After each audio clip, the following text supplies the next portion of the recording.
¿Qué tal? Buen día, buena noche o buenas tardes, según sea el horario. Te saluda Alfredo Sánchez de Abogados y Rédigos Corporativo. Y el motivo de esta cápsula es porque recientemente se llevó a cabo la promulgación de un Código Nacional de Procedimientos Civiles y Familiares en el Estado mexicano. Algo que nos causó mucho interés en dicho código es el apartado de la denominada justicia digital, en donde, a grosso modo, nos va a decir cómo se llevan a cabo estos procedimientos en línea y qué elementos debe de contener los mismos. Sin más preámbulo, vamos a llevar a cabo un análisis de este apartado. Para comentar que en un inicio, cuando se promulga este código, ya desde el 2018, debe de tener su antecedente desde los momentos en que se reúne la CONATRIP y obviamente hablan sobre la justicia digital en México, antes del motivo de la pandemia.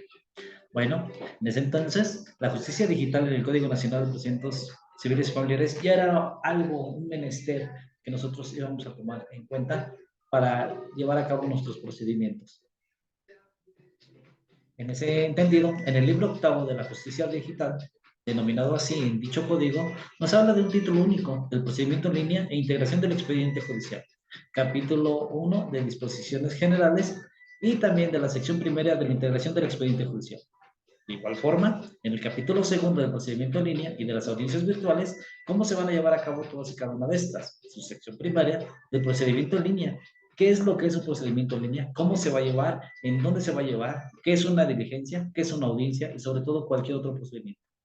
Y en un capítulo tercero de los sistemas de justicia digital y de la seguridad de la información. Esta significa que cómo se va a proteger todos y cada uno de estos datos, en este caso, de los sistemas de justicia digital y dos, del sistema de seguridad de la información. Bueno, pues para empezar, en el capítulo 1 de las disposiciones generales debemos entender que este capitulado del artículo 933 al 937 es en una primera sección en la cual vamos a abordar temas de este procedimiento regulado y que obviamente va a ser una facultad potestativa del justiciable, en este caso a través de las partes procesales y o bien de sus representantes, si lo quieren llevar de forma tradicional, de forma presencial, básicamente, o bien lo pueden realizar de forma en línea. Esto también quiere decir que es una facultad, es una potestad, no es obligatorio para las partes. Y de igual forma, quiero recalcar que dicho procedimiento en línea es gratuito. Como todo el sistema de justicia en México es gratuito, todo esto es que el Poder Judicial debe de garantizar esta justicia digital equitativa y de forma segura. Así también, este procedimiento en línea se va a regular bajo 4 principios. Es decir, si nosotros llevamos un procedimiento en el cual tienen sus principios de congruencia, inmediación, inmediatez, también el procedimiento en línea tiene sus procedimientos y sobre todo sus principios, como en este caso es el principio de elegibilidad, que no es otra cosa más que podemos optar por el procedimiento en línea o el procedimiento de forma tradicional, es decir, la creación de un expediente electrónico y de igual forma puede ser de manera física, salvo sus excepciones de ley. Y de igual forma, esto se puede realizar a petición de parte, es decir, las partes interesadas, el justiciable puede solicitar que se lleve a cabo un expediente electrónico.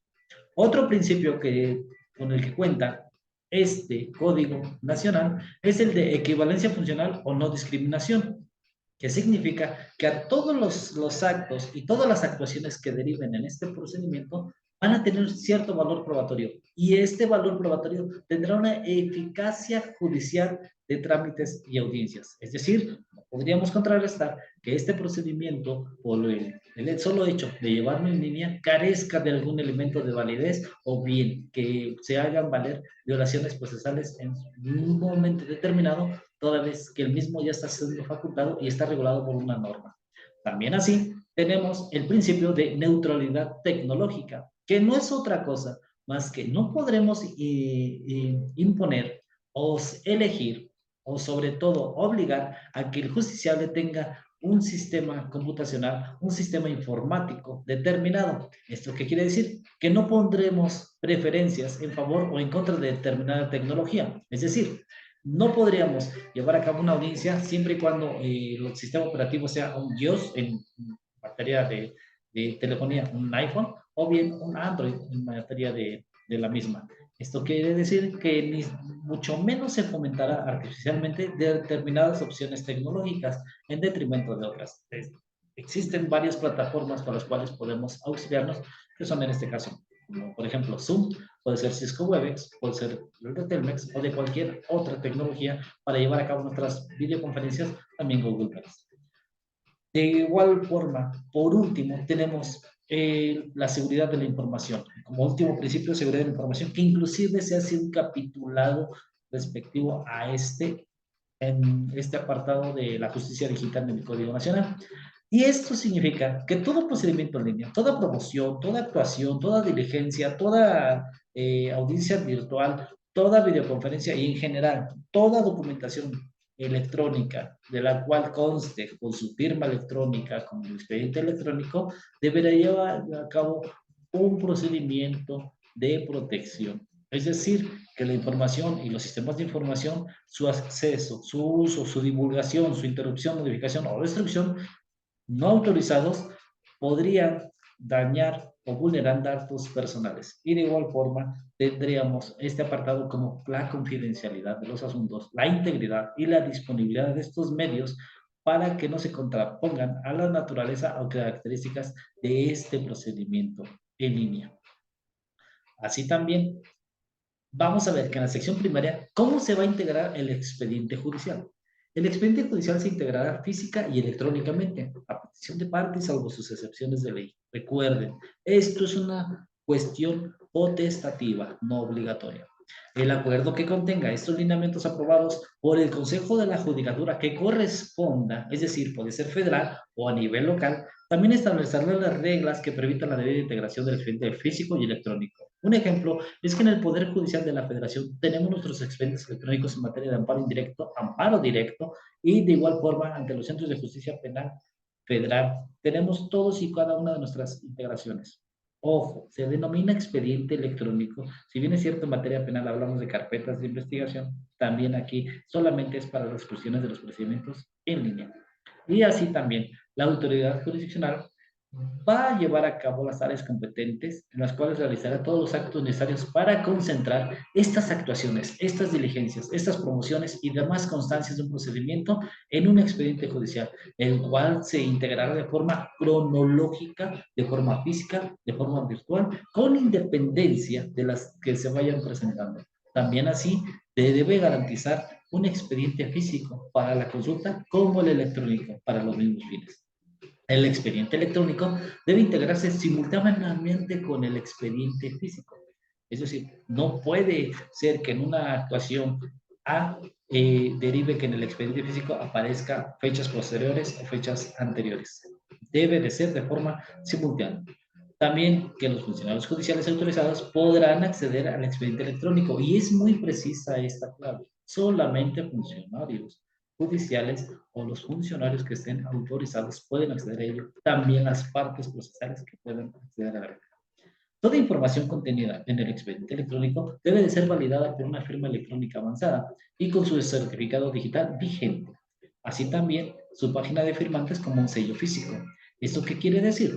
Que todo documento, toda promoción, toda diligencia, toda audiencia debe de estar garantizada con la firma de los que están participando en ella. Un ejemplo de ellos es cuando se lleva a cabo una audiencia, al final de la audiencia, por ejemplo, en una acta mínima, se nos recalca que se nos envía un correo electrónico para que firmemos esa acta mínima de que participamos en dicha audiencia, en dicha diligencia, y obviamente se tenga constancia de ello. A eso nos referimos.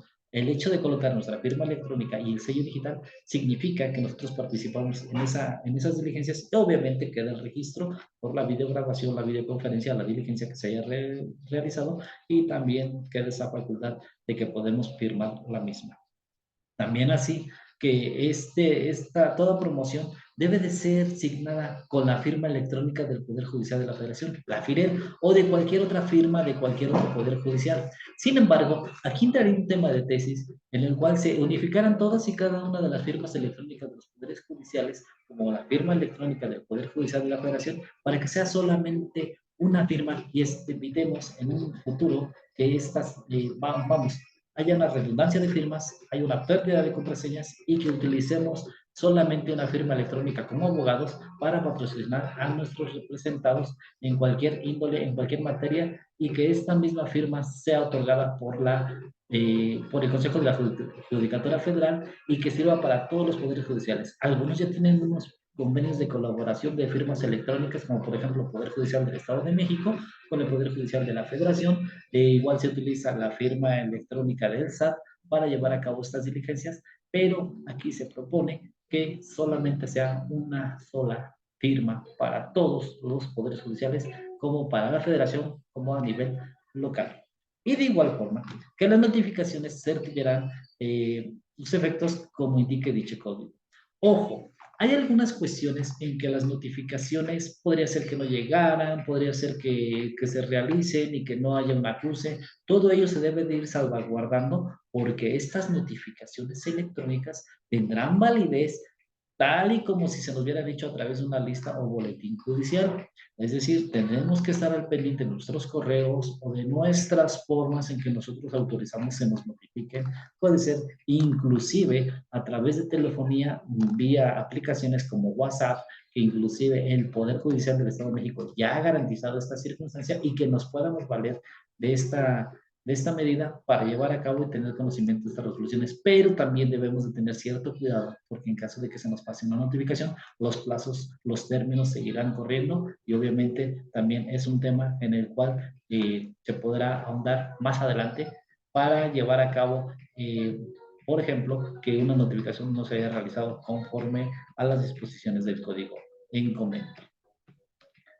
Así también, cuando deba correrse traslado de la notificación electrónica, se debe de adjuntar el documento digitalizado para no dejar en estado de inofensión a la contraparte. El mensaje de datos del respectivo debe estar previamente cotejado por una autoridad judicial facultada para el mismo y que obviamente garantice esa disponibilidad, que pueda acceder al expediente electrónico y esa integridad, que no pueda ser alterado y que lo que conste ahí es lo que realmente se le está solicitando a la parte contraria.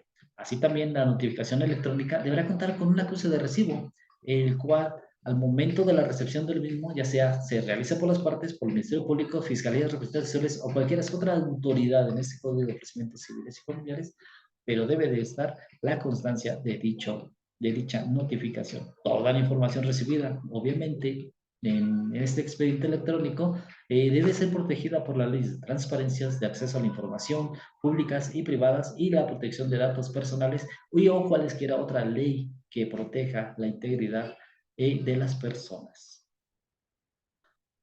Así también tenemos un capítulo 2 del procedimiento en línea de las audiencias virtuales, temas por demás interesantes. Esto quiere decir que las partes podrán presentar sus promociones en línea y ojo con lo que estoy comentando, podrán, es una facultad potestativa, más no obligatoria.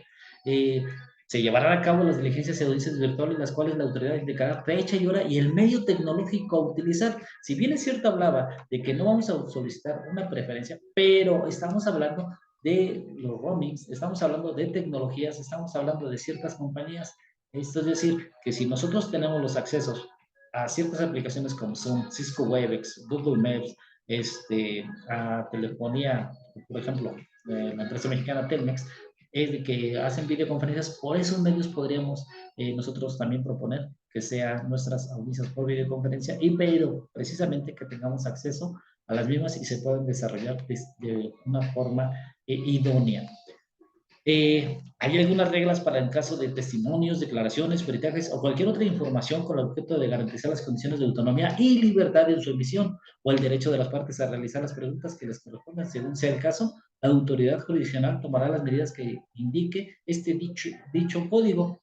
Es decir, por ejemplo, si vamos a desarrollar una audiencia testimonial, se puede realizar un previo cotejo de la autoridad jurisdiccional en el lugar en donde se vaya a desarrollar dicha audiencia. Inclusive el código nos maneja los supuestos que puede ser en el lugar que destine la parte procesal o el justiciable, puede ser en una oficina y que obviamente debe de hacer un recorrido 360 para verificar que el testigo se encuentra solo, puede ser en una sala o de audiencias remotas o puede ser que sea ante el mismo tribunal, pero que la audiencia sea dirigida a través de línea de las demás partes procesales.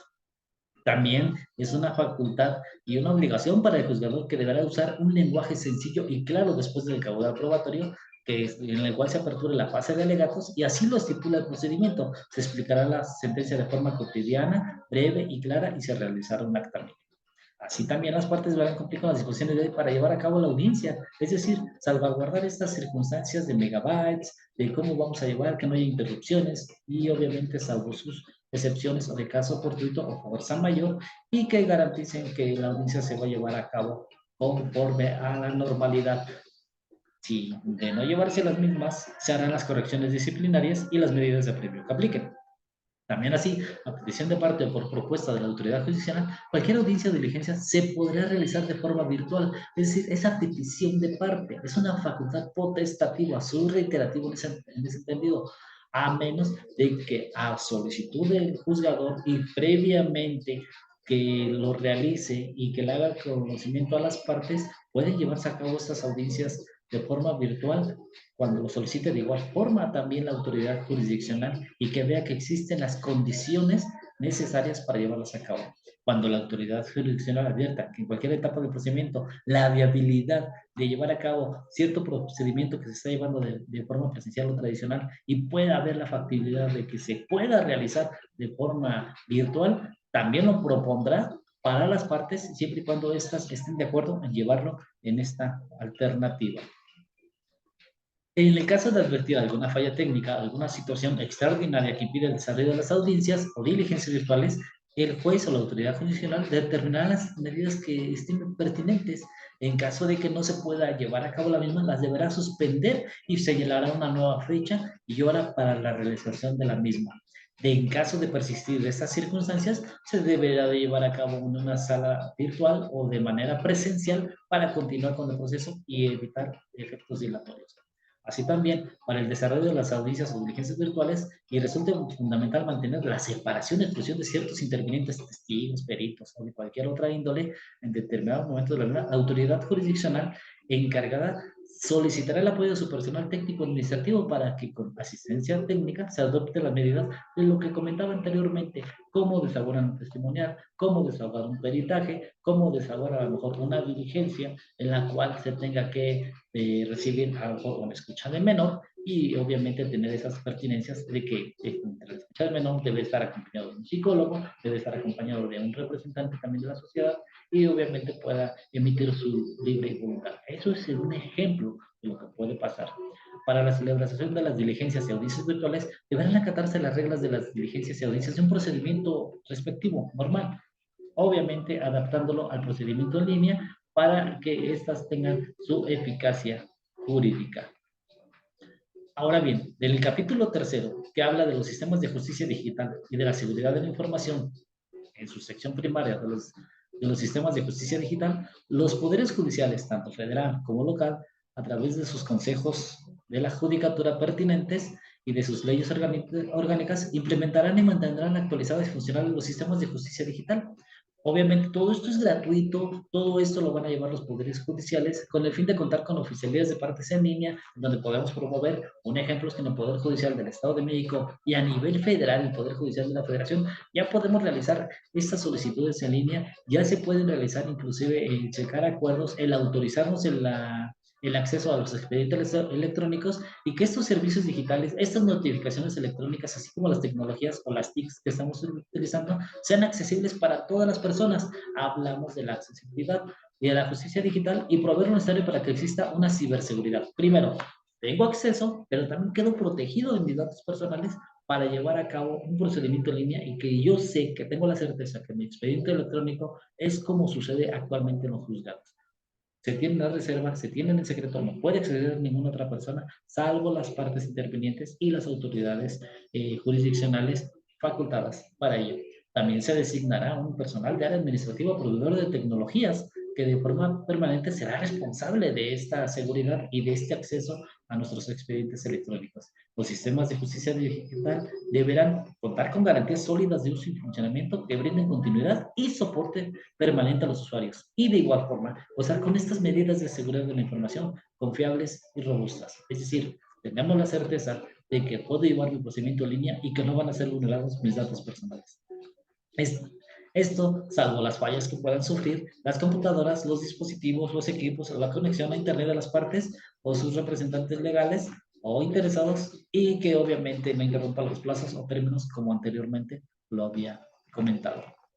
Ahora bien, en la sección segunda de la seguridad de la información es el principio consistente que todo procedimiento en línea, promoción electrónica, audiencia virtual, diligencia virtual, videoconferencia y en general toda actuación y documentación que forme parte de estos procedimientos en línea se lleva a cabo protegiendo información, sistemas de información contra el acceso, uso, divulgación, interrupción, modificación o destrucción no autorizados y obviamente deben de proporcionarnos esa confidencialidad, esa integridad y disponibilidad de acceso al expediente electrónico y protección a nuestros datos personales. Y estos atributos, siempre y cuando no se contrapongan contra la naturaleza o característica de determinado procedimiento, audiencia o actuación judicial. Un ejemplo, algunas audiencias, como por ejemplo la escucha de menores, se realiza solamente entre las autoridades pertinentes, los representantes sociales y las personas que cuidan la integridad psique del menor y las partes están en un diverso lugar mientras se realiza esta diligencia de escucha de menor. Así también, los obligados o las personas intervinientes en un juicio de esta naturaleza deben acatar todas y cada una de las disposiciones de este código, así como los auxiliares de la administración de justicia, representantes y cualquiera otra persona que intervenga en el mismo, peritos, testigos o cualquier otro interviniente en el mismo. ¿Cuáles son las acciones básicas que se deben de adoptar por parte de una autoridad judicial para dar seguridad al expediente electrónico, así como a nuestros expedientes o nuestros procedimientos en línea y todos los sistemas de justicia digital? Implementar políticas, programas y soluciones informáticas.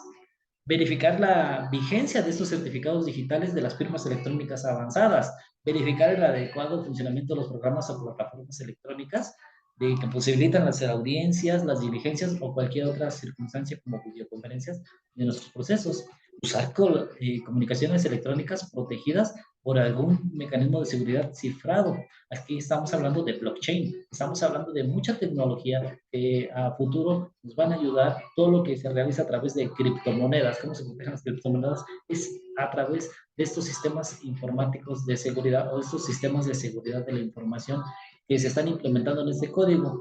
Tal vez para las personas que no conozcan mucho de blockchain o de estas cuestiones de seguridad les parezca algo nuevo, pero eso es lo que pasa con las criptomonedas, por eso no pueden ser hackeables, por eso no pueden intrometerse en las mismas. Es decir, este código nos está hablando de mucha tecnología, de mucha protección y de mucha seguridad de la información, en el cual se va a ver que no puede ser vulnerado de forma fácil nuestro expediente electrónico. Y más adelante hablaremos qué es un blockchain, cómo se protege, cómo es un sistema de ciberseguridad y cómo está cifrado, qué es un código, qué es una encriptación.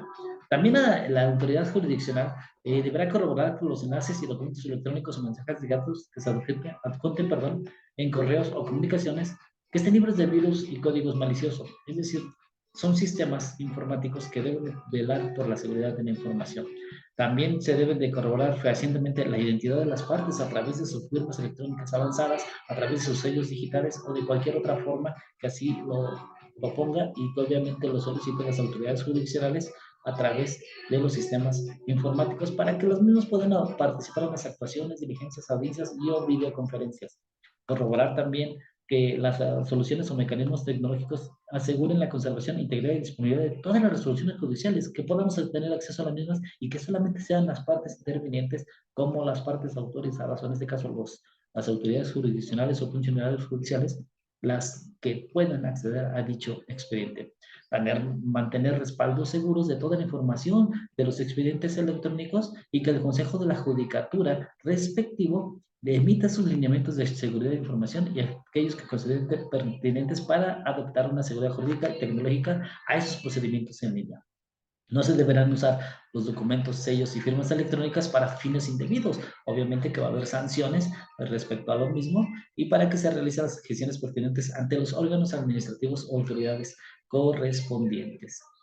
Esto, mis estimados, Amigos, es un procedimiento en línea, un expediente electrónico mencionado de una forma rápida, sencilla y que obviamente tiene una encriptación. En la justicia digital, en el Código Nacional de Procedimientos Civiles del Estado de México, nos está hablando de muchas cuestiones, de cómo vamos a llevar nuestras diligencias en línea, de cómo vamos a llevar a cabo nuestro procedimiento como tal, cómo vamos a promover, cómo vamos a contestar, cómo vamos a llevar a cabo esta nueva forma de litigación virtual, pero también nos habla de cómo estamos protegidos ante ciertas circunstancias en las cuales se pide la confidencialidad y que era uno de los pormenores o de las preocupaciones que tenían los litigantes. Aquí nos están demostrando que efectivamente se pensó en todo, cómo llevar los mismos, cómo desahogarlos y sobre todo cómo proteger nuestra información. Es una plática breve y sencilla. Espero que haya quedado un poquito explicado esta circunstancia. Y pues bueno, su servidor, reitero, soy Alfredo Sánchez de Abogados Cibernéticos Corporativo, dando nuestra opinión al tema de justicia digital en el Código Nacional de Procedimientos Civiles y Familiares recién promulgado. Muchas gracias.